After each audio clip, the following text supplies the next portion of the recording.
Siempre Venezuela. 2 horas de información, noticia, cultura, música y la presencia de la migración venezolana en el mundo. A partir de este momento, Venezuela siempre, siempre Venezuela.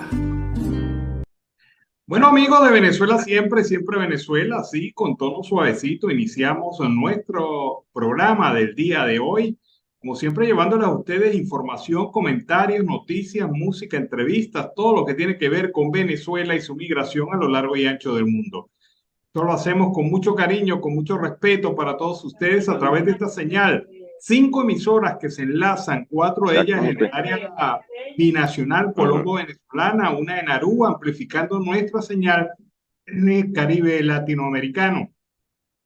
Pero es un trabajo en equipo en donde está Vanessa Chacón en la producción, Camilo García en redes sociales y apoyo técnico, Alex Meneses, Roberto Alexis Rojas, Robinson Merchán en los controles de las emisoras, también nuestro equipo de corresponsales de lado y lado, Colombia, Venezuela y otras partes del mundo. Y este es su servidor, Alan Peralta, llevándoles los comentarios y análisis de las noticias más importantes de Venezuela y el mundo.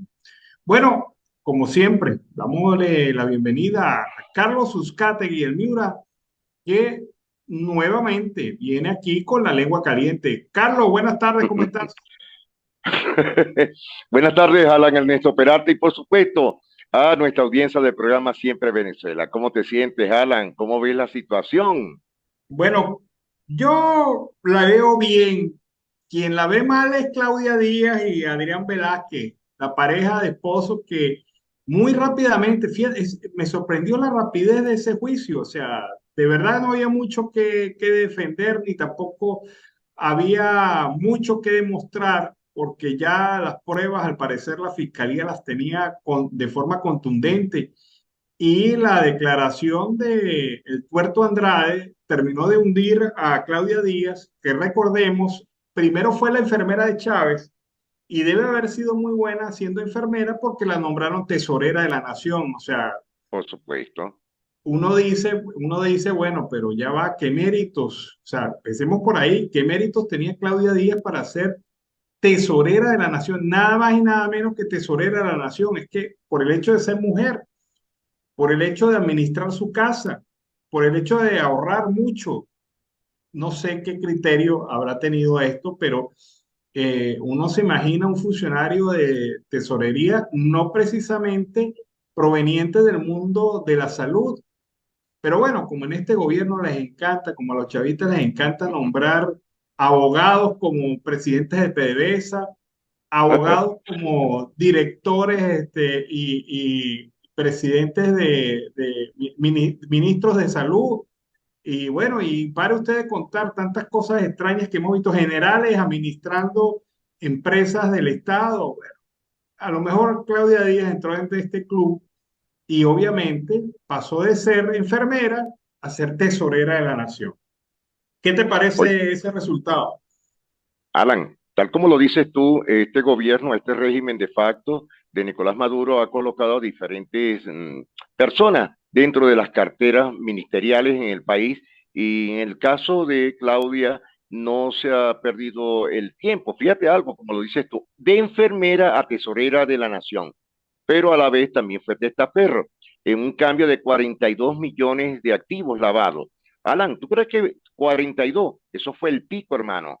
Porque fíjate, si solamente la pudieron capturar, hacerle una investigación por 42 millones de dólares, ¿cuánto habrá pasado por debajo de mesa?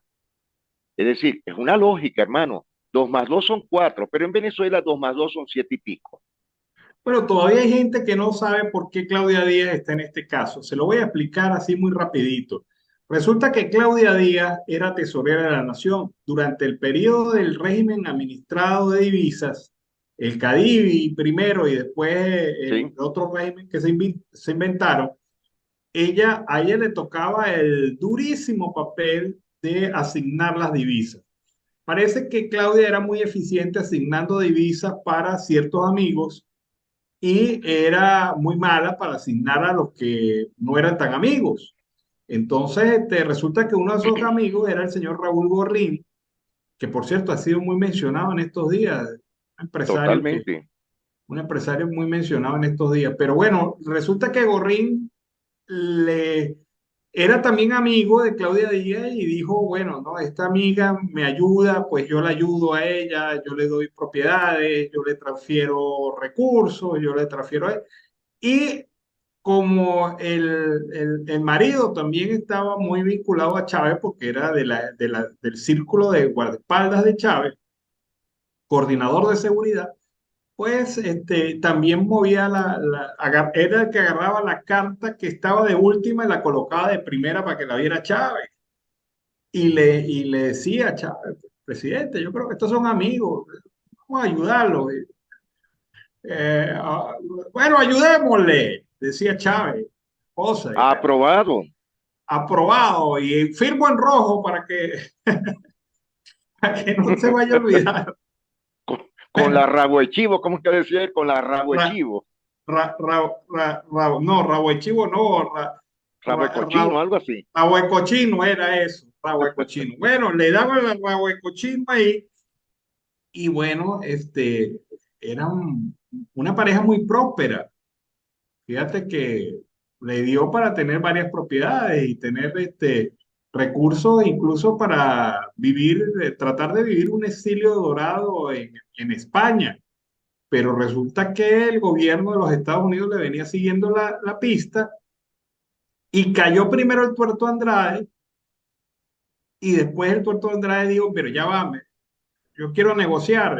Yo sé que Claudia Díaz también siguió las cosas que yo hacía, mantuvo los negocios con Gorrín. Y por ese testimonio, que fue crucial en el juicio, es que la cosa salió muy rápida. Fue pim, pum, pam, o sea, rapidito. Y bueno, ahora lo que se espera es la sentencia, porque ya la condenaron a ella y a su esposo. Fíjate que el esposo lo menciona muy poco, ¿no? O sea, el esposo Ujú. parece como el hombre que se casa con una mujer ambiciosa y a la mujer ambiciosa lo arrastra a los negocios.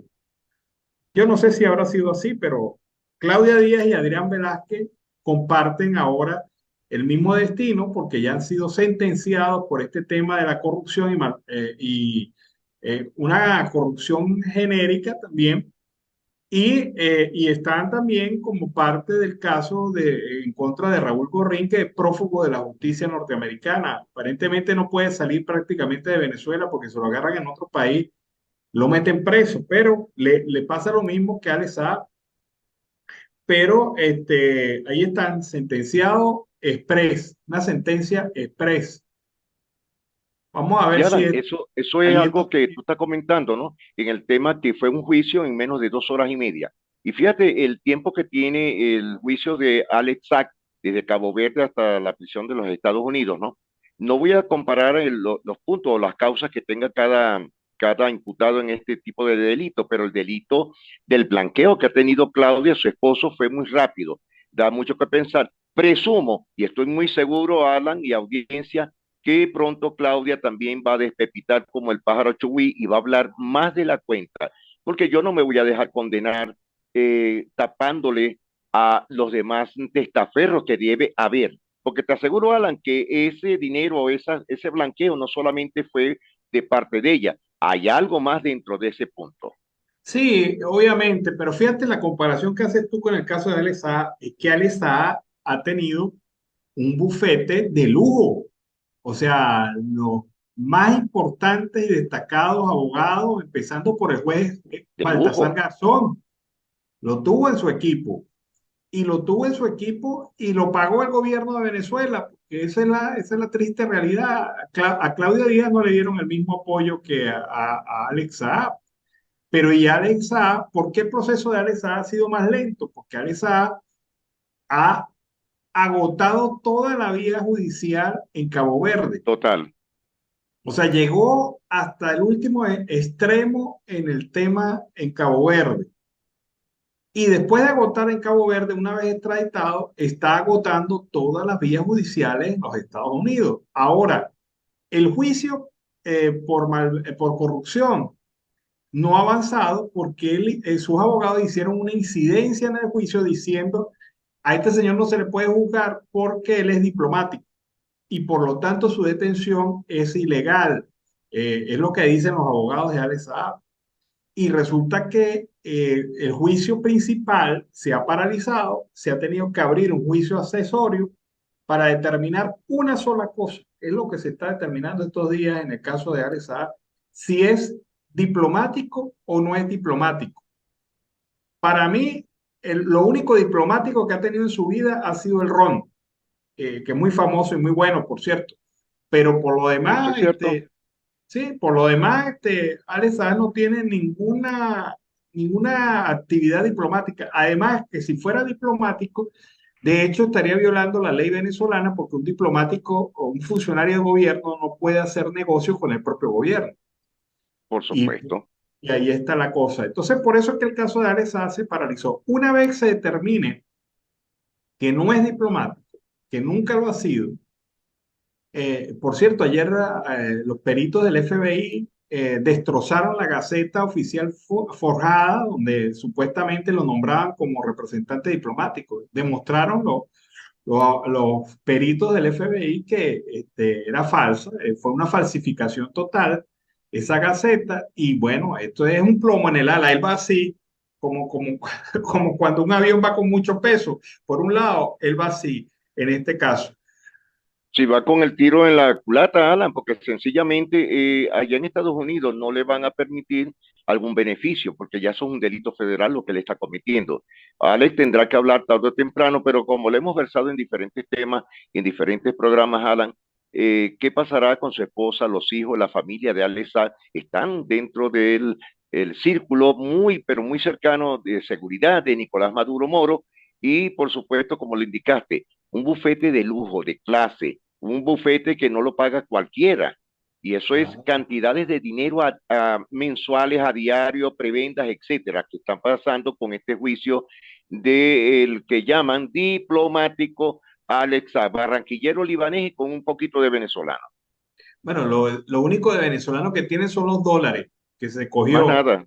Eso es lo único venezolano que tiene. Por lo demás, el señor Alex Saab le dieron nacionalidad express, le dieron pasaporte express, le dieron cargo diplomático express. Y todos queremos que algún día, dentro de algunos años, diga yo fui expresidiario. También, eso también, Eso eso, también, eso eso tiene una también. valía, eso tiene una valía. Claro, también que sea express también para eso, no solamente para los sabrosos. Pero bueno, Carlos, vamos a hablar de otro tema. Leíste por allí que la producción de petróleo de Venezuela del mes de noviembre fue 3,6% por debajo de la producción de octubre. Es decir, en vez de ir subiendo, va en Está caída bajando, en la está producción bajando. petrolera. La gestión de Tarek El Aissami ha sido totalmente nefasta en la industria Un petrolera. fracaso total. Se llenó la bocota diciendo que íbamos a llegar a 2 millones de barriles en este año 2022. Eso lo dijo el año pasado. Pero fíjate, para poder cumplir la meta de 2 millones de barriles, tendría que crecer la producción petrolera este mes de diciembre 188%. Y obviamente eso es imposible. Imposible. Eso es imposible, Carlos. Por cierto, Pero Alan, bueno, que hoy es Día del Trabajador y del Jubilado Petrolero en Venezuela. sí, sí. Y bueno, ¿por qué te estoy comentando lo del tema petrolero? Estamos por debajo de las 700.000 barriles de petróleo diario, estamos en 650.000 barriles de petróleo diario, según la OPEP. Pero hoy precisamente, y ya que tocaste ese tema del día de jubilado y del trabajador petrolero, ¿por qué? Porque hoy se cumplen 100 años del reventón del Barroso Del 2. Barroso. Sí, hace 100 años, un 14 de diciembre de 1922, reventó el pozo petrolero que puso a Venezuela en los ojos y en la mira internacional. Después de ese reventón, las grandes empresas petroleras se vinieron a Venezuela buscando cómo explotar el petróleo en el país y se puede decir que prácticamente fue así de fuerte como fue el reventón, fue también el encarrilamiento de Venezuela como país petrolero. triste es que hoy, que se cumplen 100 años de esto, la industria petrolera esté en su peor momento histórico, por- Totalmente. porque en las refinerías paralizadas prácticamente, la operatividad prácticamente a modo subsistencia, los trabajadores desposeídos de todo beneficio, trabajando prácticamente como esclavos en algunas plantas de producción, y un país que ha perdido su preeminencia en el mercado internacional petrolero. 100 años hoy del reventón del Barroso y hay que ver con tristeza cómo se ha perdido la gran industria nacional, la insignia nave nacional petrolera. Es lamentable, Alan, ver la situación en Cabimas. Por eso es que nosotros en Venezuela y sobre todo en Maracaibo, cuando vemos a una persona le decimos, muchachos, vos pedís más que Cabimas, porque Cabimas ha sido la cuna petrolera por excelencia. La William, la Foxy, todos esos sectores petroleros que fueron tan importantes e imponentes en el momento, Alan, todo eso está destruido. Mira, me hiciste acordar algo que hoy se lo comenté yo a mi familia hace unos años antes de salir del país. Tuve la oportunidad de ir a un aniversario del Sumaque, del Pozo Sumaque, que es, como quien dice, el punto de encuentro internacional. Hoy día ese pozo que tiene ya más de 100 años también sigue en la actualidad soltando a diario 8 barriles diarios de petróleo. Alan, pero lo triste del caso, cuando lo volvieron a reinaugurar después de tantos años, fue 9 días antes que el presidente extinto Chávez fuera. Y en 9 días volvieron a hacer todo eso para que la gente se diera cuenta, porque fue internacionalmente esa rueda de prensa que dio Chávez en ese municipio del estado Zulia.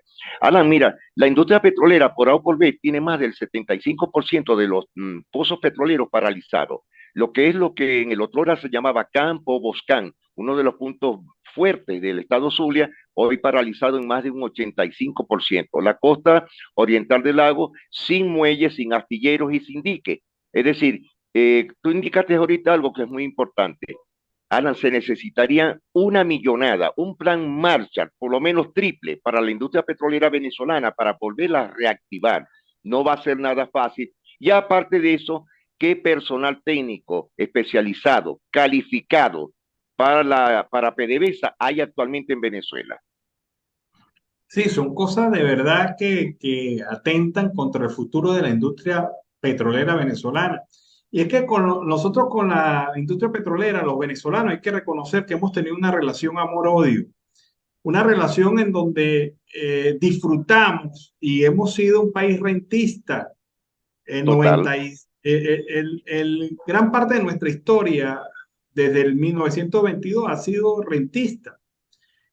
Y esto nos permitió avanzar y ser ejemplo y ser un país admirado y un país envidiado por muchas naciones de Latinoamérica. Y esto es la historia blanca, pero la historia negra del petróleo se traduce a una frase célebre de Arturo Uslar Pietri: no sembramos el petróleo, no logramos sembrar el petróleo había que sembrarlo y no era obviamente el hecho de sembrar el petróleo como tal materialmente, sino sembrar sus beneficios Su en, beneficio. en un país que necesitaba muchas cosas y que sería hoy una potencia. Veamos Noruega, Noruega es un país petrolero, pero invirtió todo en industria, comercio, desarrollo, cultura, educación. Y hoy Noruega es una potencia no dependiente exclusivamente de su petróleo, sino dependiente de su propio desarrollo. Nosotros no hicimos eso. Los Emiratos Árabes Unidos, Arabia Saudita, son países que convirtieron su petróleo en riqueza adicional, multiplicaron la riqueza y son dueños de grandes empresas en todo el mundo. Y ve, esa es la historia que nosotros teníamos que haber buscado repetir, pero nosotros nos fuimos por otra vía y esa relación amor-odio con el petróleo ha sido una marca indeleble en la sociedad venezolana acá. Sí, Alan, porque hemos vivido sobre un tema que es el paternalismo petrolero. Y eso ha sido uno de los graves problemas que ha tenido el país como punto de encuentro. Acotando algo del petróleo, Alan. aparte de ser un país petrolero, nosotros perdimos también una industria básica muy importante que es el Cerro Bolívar en el estado Bolívar. Cuando nosotros proyectábamos en inversiones y exportaciones de acero, hierro a diferentes partes a nivel del mundo, no solamente en Latinoamérica, Alan, también ese acero, ese hierro y el aluminio iba hacia los Estados Unidos y aparte de Europa. Hoy día no se está proveyendo absolutamente nada de envergaderas en Alcázar. Y te acuerdas que Alcázar era uno de los puntos importantes dentro de lo que era la fabricación de vigas de hierro, de aluminio hacia el mundo. Hoy no están produciendo absolutamente nada en el país, ni siquiera el 10%. Bueno, pero para que lo veamos muy claro, las exportaciones venezolanas en la década de los 90, antes de entrar el régimen chavista, eran 93% petróleo y derivados del petróleo, 5% empresas básicas de Guayana y el resto del sector privado de la economía. Es decir, entre los dos componentes, industrias básicas y petróleo, estaba el 98% de las exportaciones venezolanas. Entonces, fíjate que el país pues, se ha visto compelido por esto y obviamente pues hay que evaluar el desastre, la magnitud del desastre que ha hecho el régimen de facto con nuestras empresas básicas. No es posible que hoy estemos produciendo en petróleo y de baja calidad la misma cantidad que producíamos en los años 40, en los años 50. Eso pues habla muy mal de esta administración, de lo que ha sido la gestión al frente de esta industria petrolera venezolana. De verdad que es triste reconocerlo, pero han acabado con la industria petrolera venezolana, como acabaron también con las empresas básicas en Guayana. Orgullo venezolano era PDVSA, tercera empresa a nivel energético del mundo. En algún momento fue así y ahora pues lucimos, pero por nuestros fracasos. Y también las empresas básicas de Guayana, que fueron también empresas fundamentales en el desarrollo de nuestro país y con exportaciones a mercados europeos, mercados americanos, mercados latinoamericanos, especialmente Colombia, compraba mucho acero venezolano. Y ahora pues no hay esa visión de lo que tenemos y del orgullo, lo que nos llenaba de orgullo en años anteriores. Bueno, es lamentablemente la historia que vive nuestro país. Bueno, despedimos a Carlos. Nos vamos, Carlos. Nos encontramos en la tarde nuevamente en un nuevo encuentro ahí con su lengua caliente, conversando sobre estos diversos temas de la sociedad venezolana. Vámonos a la pausa comercial y musical del momento y al regreso seguimos aquí con más de Venezuela siempre, siempre Venezuela. Bueno, el tema nos permite iniciar el segundo segmento del programa Venezuela siempre, siempre Venezuela. Carlos G. Tremendo tema.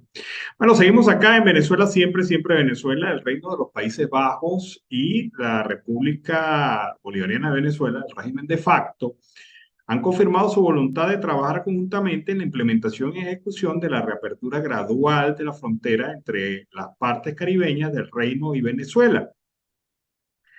Dice el Reino de los Países Bajos que han acordado celebrar a corto plazo una tercera reunión de consultas técnicas en Curazao, tratando principalmente, pero no exclusivamente, el comercio marítimo transfronterizo gradual de productos. Así que se empieza a avanzar, se empieza a mover el tema de la reapertura de las fronteras entre el Caribe de los Países Bajos, es decir, Holanda, Curazao, Bonaire y también la isla de Aruba en este proceso de reapertura gradual que aspiran estos países. Por otra parte, y hablando también de otra reapertura, esta vez la del puente internacional de tienditas entre el Táchira y el departamento norte de Santander en Colombia, la alcaldía de la ciudad de Cúcuta ha dado a conocer un proyecto que busca acercar las zonas aledañas al puente de Tiendita, con el que se pretende generar un control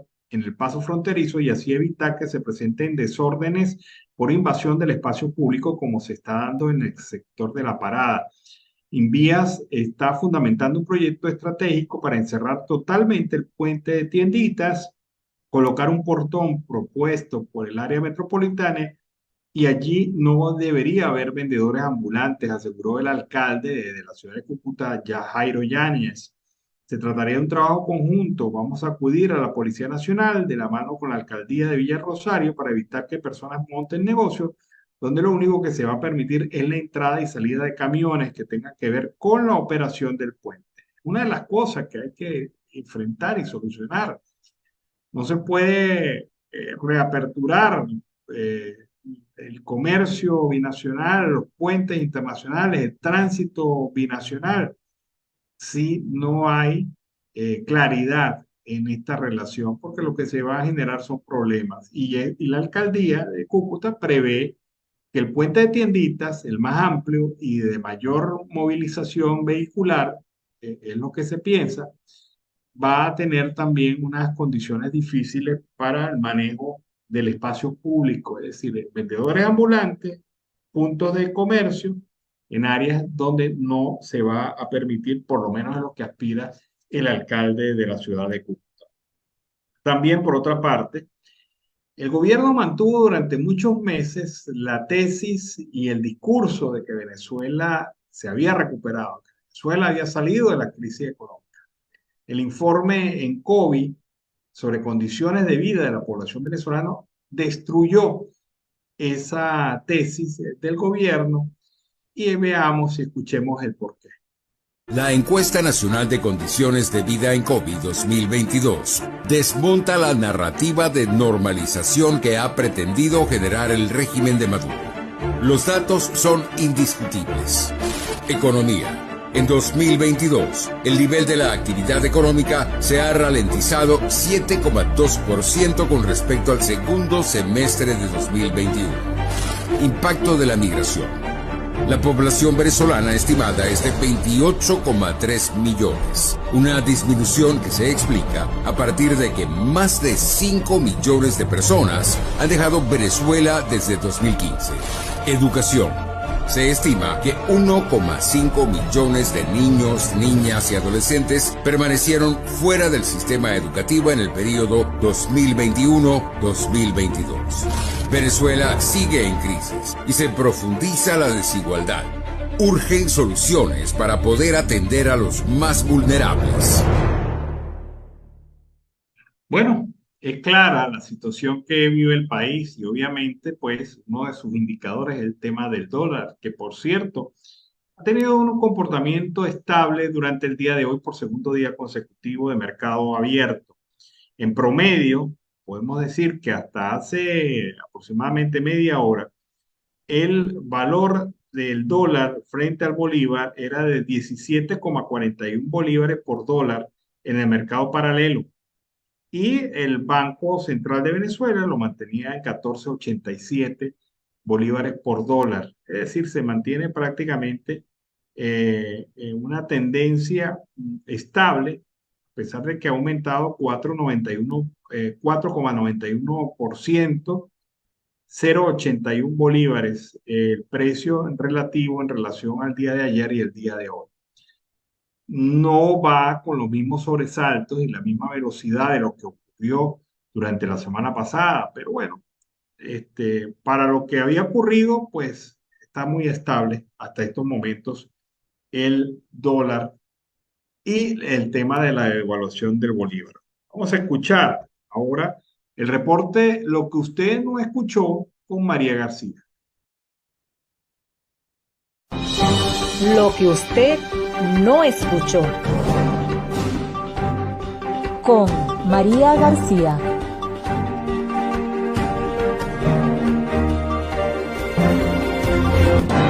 Bienvenidos a una nueva emisión, hoy miércoles 14 de diciembre de 2022. Gobierno del Zulia realiza sorteo de las becas Dr. Jesús Enrique Lozada en el Palacio de Eventos de Maracaibo. $3.000 millones gestionará la oposición venezolana en la mesa de diálogo en México, informó el presidente Maduro. Pensionados, jubilados y trabajadores protestan en la esquina de la Plaza Bolívar de Maracaibo, por lo que catalogan el entierro del salario y la devaluación del bolívar.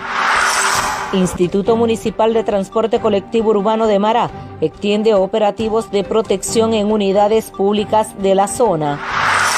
Venezuela y el Reino Unido de los Países Bajos iniciarán conversaciones para apertura gradual de las fronteras marítimas aéreas con Aruba, Curazao y Bonaire. Mordeduras de serpientes venenosas se incrementaron este año en zonas rurales de los estados Zulia, Yaracuy, Falcón y Lara, según reporte del representante de la Fundación Viva Rium, Gregory Flores. 289 millones de bolívares para el presupuesto de ingresos y gastos 2023 aprobó el Consejo Municipal de Maracaibo para servicios públicos en la localidad.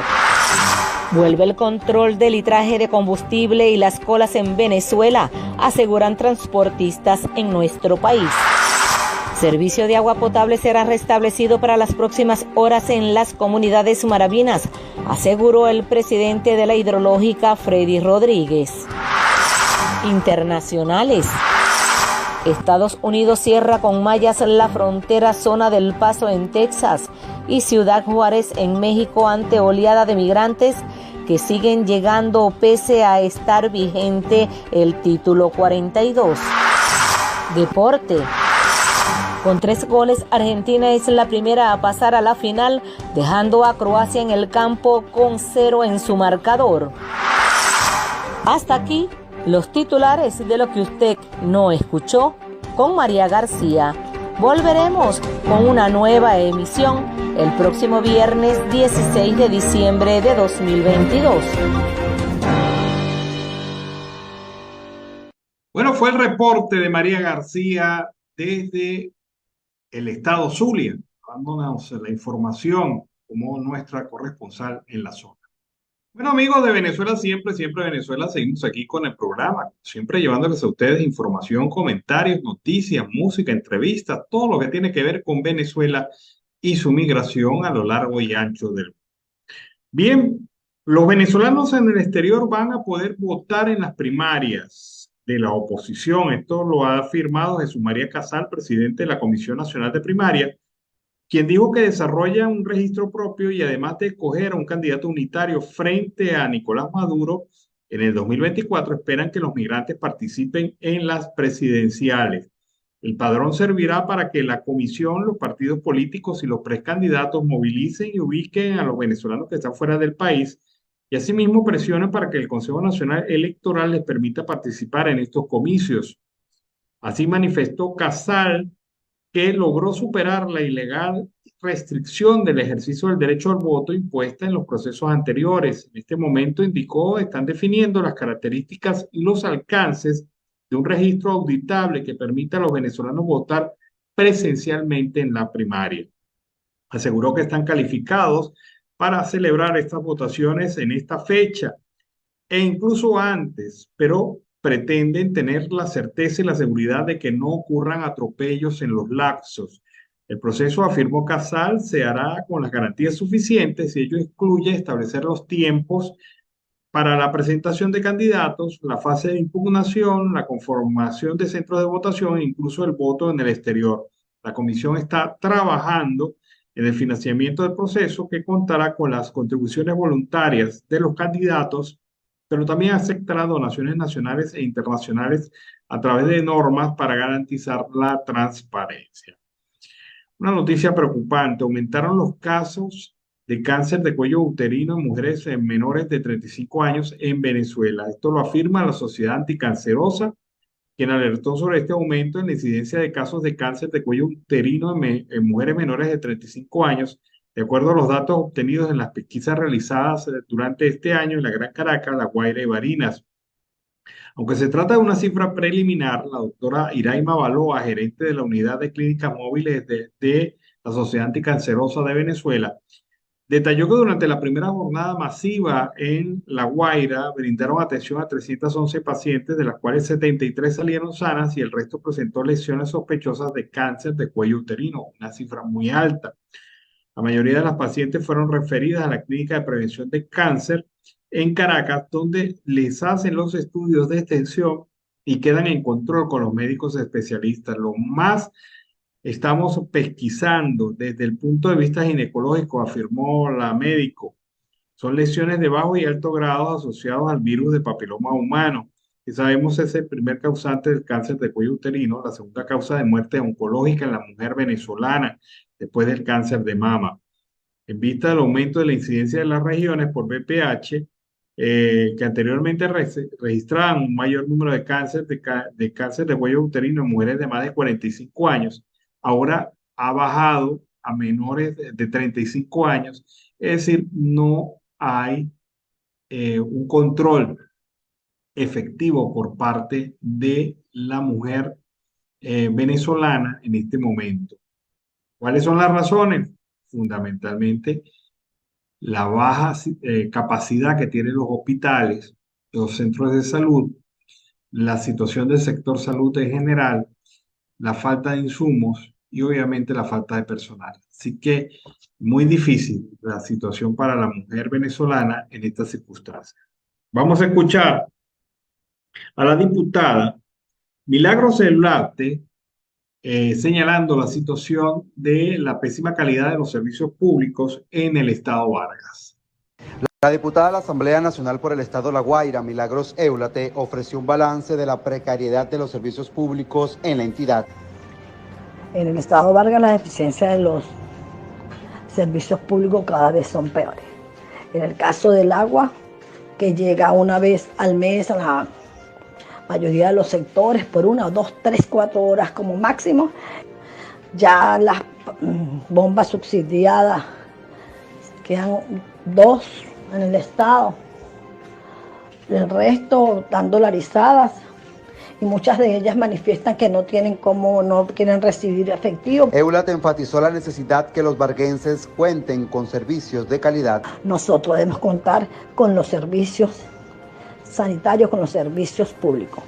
De allí el llamado para que los ciudadanos tengan un buen vivir y para que los visitantes o turistas que vengan a visitar nuestro estado también puedan contar con el servicio público en buenas condiciones y un servicio de calidad. La parlamentaria resaltó que los varguenses a diario denuncian esta situación porque no han obtenido mejoras. Radio Asamblea Nacional es noticia. Bueno, esa es la situación de los servicios públicos en el estado Vargas. Y esto también se presenta en varios estados de Venezuela, no solamente ahí en Vargas.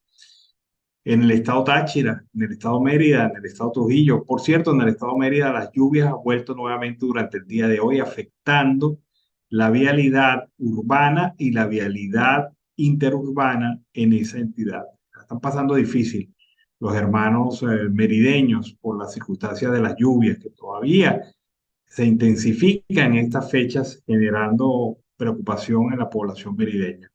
Pero, como les explicaba anteriormente, las fallas en el servicio público es prácticamente en todo el país, no solamente es un tema exclusivo de una entidad, en este caso, el estado Vargas. Bueno, siguen las malas noticias. Hoy les depositaron a los empleados públicos un bono especial por Navidad. Este bono es de bolívares 12.50. 12.50, supuestamente para la compra de los regalos del Niño Jesús para los niños venezolanos, los hijos de los trabajadores de la administración pública.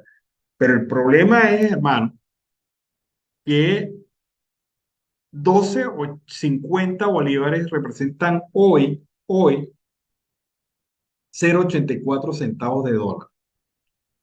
Ahora, ¿cómo se puede comprar un regalo con esos montos, con esa situación?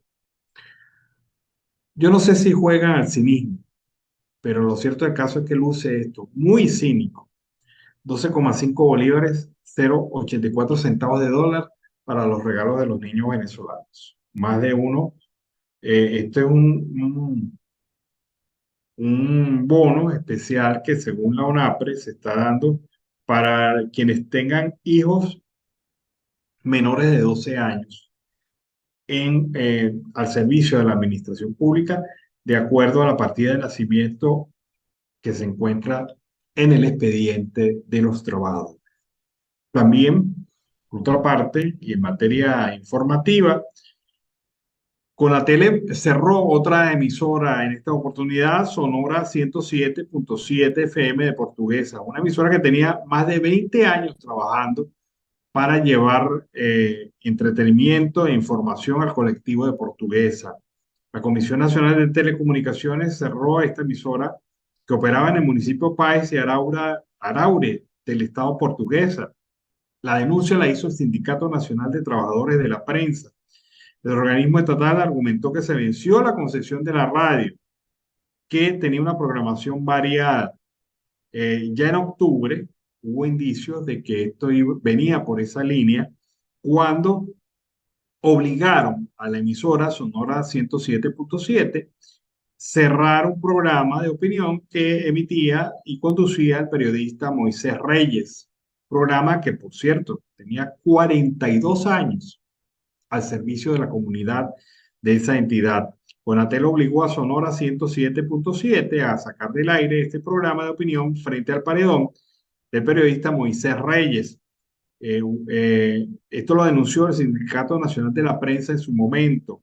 Reyes asimismo comunicó que el ente regulador les exigió la salida del aire de su programa bajo la amenaza de que si no lo hacían, cerrarían la emisora. Pero ellos cerraron el programa, pero igualmente Conatel cerró la emisora.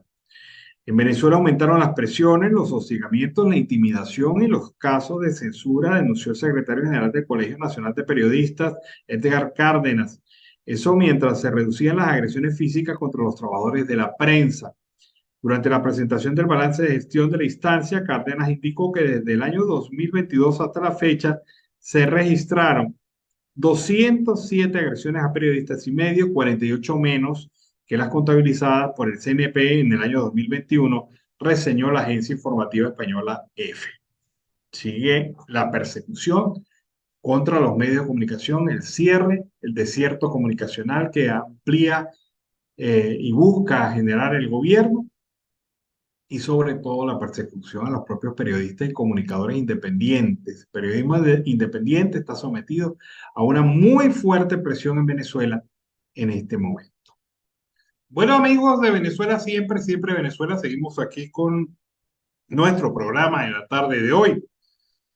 El alcalde de la ciudad de Cúcuta sigue insistiendo en su preocupación por una posible situación de traumatismo en ciudades como Cúcuta, que recibirían todo el tráfico vehicular de la apertura fronteriza. Y es lo que de alguna manera viene denunciando el alcalde de Cúcuta y llamando la atención sobre esto para que se tomen las medidas de precaución necesarias que eviten que Cúcuta se convierta en una ciudad muy complicada, asegura el alcalde. Debemos insistir en las mesas de diálogo que se han establecido para coordinar de la mejor manera posible la apertura anunciada y que todo se dé en un marco de orden, respeto y sana convivencia. Manifiesta el alcalde Jairo Yáñez su preocupación, insiste en ella y exige pues, que haya atención sobre estos problemas. Por otra parte, Alfonso Marquina, dirigente de Primero Justicia, ha manifestado con calificativos como estafa y chapucería el proyecto de ley de presupuesto que hoy se discute en la Asamblea Nacional ilegítima para el año 2023, ya que a su juicio no hay premisas macroeconómicas establecidas para hacer las estimaciones por concepto de ingresos del país. Marquina se preguntó cómo es posible que el Estado haya calculado ingresos por el orden de los 149 millardos de bolívares cuando no se evidencia un precio de promedio de venta del petróleo para el año que viene, cuando se estima comercializar una tasa de inflación promedio y sin saber el tamaño de la economía real del país. Estos datos no están en el proyecto de presupuesto. Por lo tanto, cómo los diputados de la Asamblea Nacional Ilegítima están discutiendo proyectos de presupuesto que no tienen las premisas fundamentales para evaluarlo. Pero bueno, se impondrá la aplanadora chavista y se estará votando esto. El dirigente de Primera Justicia señala que lo que significa que las autoridades lo que quieren es confiscar, quitar y apropiarse del situado constitucional, como lo han hecho en anteriores oportunidades, detallando que a cada entidad se le estaría quitando alrededor de 21 millardos de bolívares. Marquina no se explica cómo Maduro, el presidente de facto, habla de aliviar la crisis humanitaria en Venezuela cuando dedica 5 veces más fondos al Ministerio de Defensa que al Ministerio de Alimentación. En concreto, asignaron 10 millardos de bolívares a la cartera de Vladimir Padrino López, mientras que en alimentación para el pueblo venezolano destinaron exclusivamente 2 millardos 300 millones de bolívares. Él dice que está preocupado por la crisis humanitaria, anda pidiendo dinero, que para sentarse en una mesa de negociación tienen que entregarle miles de millones de bolívares porque él necesita resolverle la crisis humanitaria a los venezolanos, mientras que dedica una migaja al presupuesto del Ministerio de Alimentación en comparación al presupuesto que le ha dado al Ministerio de la Defensa. El proyecto explica que el presupuesto debe ser aprobado antes del 15 de diciembre. Es decir, esto es lo que dice la ley. Antes del jueves, antes de mañana tendría que estar aprobado ese proyecto de presupuesto. Una acción que pretende hacer la Asamblea Nacional electa para discutir hoy en su primera discusión y mañana en la segunda. Pero ocurre que el proyecto de presupuesto apenas llegó ayer a la discusión. Y uno dice cómo, de manera irresponsable, estos diputados están discutiendo un proyecto de presupuesto que ni siquiera van a ver, porque no hay capacidad humana para revisar todos los elementos y aspectos del proyecto de presupuesto presentado por el régimen de facto, por el Ministerio de Planificación y Finanzas. Así que, bueno, ahí está la circunstancia, ahí está la situación. Quieren apropiarse del situado constitucional y dejar pelando a las gobernaciones y alcaldías en todo el país. Es la situación entonces que se presenta. La diputada Adriana Pichardo ha señalado su posición en relación al tema de los derechos humanos en Venezuela, una situación que cada día se ve más vulnerada. Veamos cuál es la posición de la diputada de la Asamblea Nacional Legítima, Adriana Pichardo. El pasado 10 de diciembre se conmemoró el Día Internacional de los Derechos Humanos, un día en el que Venezuela no tuvo nada que celebrar. Por el contrario, fue un día para reflexionar y concientizar a los venezolanos y al mundo sobre la situación que hoy seguimos viviendo los venezolanos, con más de 300 presos políticos, de los cuales 175 son militares, 139 son civiles, y de ellos 18 mujeres y 296 hombres. En conclusión, nada que celebrar para los venezolanos. Hoy más que nunca se profundiza en manos del régimen la violación sistemática de los derechos humanos. No ha habido ningún tipo de cambio positivo. Por el contrario, a diario recibimos denuncias de las torturas cada vez más graves a nuestros presos políticos, al igual que decenas de denuncias de violación al debido proceso y a las leyes venezolanas por parte del mal llamado sistema de justicia venezolano. A pesar del enorme esfuerzo que hemos hecho desde esta asamblea durante años, que han hecho los familiares, las ONG y los defensores y activistas de los derechos humanos para denunciar en instancias internacionales la situación que viven, hay una total inexistencia de protección a los derechos humanos. El régimen hace caso omiso a dichas denuncias y a las recomendaciones que hacen los organismos internacionales en la materia, provocando que cada día salgan más venezolanos de nuestro territorio en búsqueda de una vida con libertad y con derechos.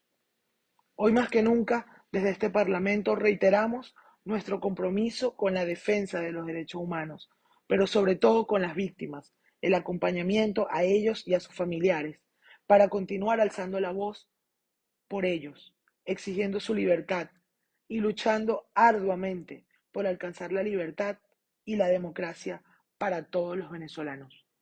Es todo, señor presidente. Bueno, es la posición de Adriana Pichardo en relación a este tema de la violación continua de derechos humanos en Venezuela. Y ya que hablamos de derechos humanos, la organización Fundarredes ha preparado un material en donde explica con claridad cuál es el papel de los defensores de derechos humanos en el mundo. Veámoslo. En riesgo constante se encuentran los defensores de derechos humanos en todo el mundo. A pesar de ello, trabajan por la defensa de la vida, el futuro de los pueblos y su dignidad. Es en el centro, para los defensores y la justicia, donde se trabaja por la defensa y protección integral de los defensores de derechos humanos, fortaleciendo sus capacidades, así como también resguardando su seguridad. Es importante resaltar que los defensores de derechos humanos se exponen física, digital y psicológicamente. Estos riesgos pueden afectar a sus familias y a las organizaciones que estos representan. Tal es el caso de Javier Tarazona, director de Fundarredes, quien se encuentra detenido arbitrariamente por defender derechos humanos. El Centro para Defensores y la Justicia, en su último informe, expresa que a pesar de que son excesivas las denuncias y recomendaciones realizadas al Estado venezolano por parte de los mecanismos internacionales de protección de los derechos humanos y la comunidad internacional, continúa la profundización de las restricciones al espacio cívico y democrático en Venezuela, puesto que solo el mes de septiembre de 2022 registró 68 ataques e incidentes de seguridad en el país. Actualmente se recurre al hostigamiento judicial en contra de defensores, abogados, periodistas y organizaciones, como forma de amenaza a fin de lograr un efecto atemorizante, según lo registra el Centro de Defensores y la Justicia en Venezuela. A pesar de esto, los defensores de derechos humanos se comprometen directamente con las comunidades, con la firme convicción de ser la voz de los que no tienen voz. Fundarredes hace el llamado al respeto y resguardo de todos los defensores del mundo. Fundarredes haciendo tejido social. Bueno, el informe de Fundarredes deja bastante claro cuáles son los riesgos y cuál es el papel de los defensores de derechos humanos, especialmente en Venezuela, en donde incluso su propio líder, Javier Tarazona, se encuentra detenido por defender los derechos humanos de Venezuela, de los venezolanos. No hay razón para que Javier Tarazona esté detenido, así como no hay razón para que más de 40 venezolanos se encuentren actualmente con boleta de excarcelación y esta no haya sido procesada por el Ministerio de Asuntos Penitenciarios. Y ellos también se encuentran presos, entre ellos el fotógrafo Carlos de Viay, un representante de los medios de comunicación que se encuentra sometido a una violación de sus derechos humanos y procesales dentro de este juicio. Con este reporte cerramos nuestra edición del mediodía de hoy, como siempre llevándoles a ustedes información, comentarios, noticias, música, entrevistas, todo lo que tiene que ver con Venezuela y su migración a lo largo y ancho del mundo. Lo hemos hecho con mucho cariño y mucho respeto para todos ustedes a través de esta señal, 5 emisoras que se enlazan, 4 de ellas en la frontera binacional, una en el eje del Caribe latinoamericano, Aruba, llevándoles informaciones y comentarios diversos. Este es un trabajo en equipo en donde está Vanessa Chacón en la producción, Camilo García en redes sociales de apoyo técnico, nuestro equipo de operadores y también nuestros corresponsales, tanto en Colombia, Venezuela y otras partes del mundo para llevar por información. Lo hacemos, repito, con mucho cariño, mucho respeto, y este su servidor Alas Peralta se despide hasta la tarde. Recuerden nuestra próxima edición de 4 a 6 de la tarde, Siempre Venezuela. Siempre Venezuela es un programa que te brinda las mejores noticias, comentarios, análisis, entrevistas y música. Información sin censura en la voz de los protagonistas. Todo un equipo de producción de primer nivel. Siempre Venezuela. Lo encontrarás en las radios de tu preferencia. O si no, visítanos en nuestras plataformas digitales. Siempre Venezuela Radio. En Instagram, Facebook y Twitter. De lunes a viernes le decimos lo que en Venezuela prohíben. Porque somos Venezuela siempre, siempre Venezuela.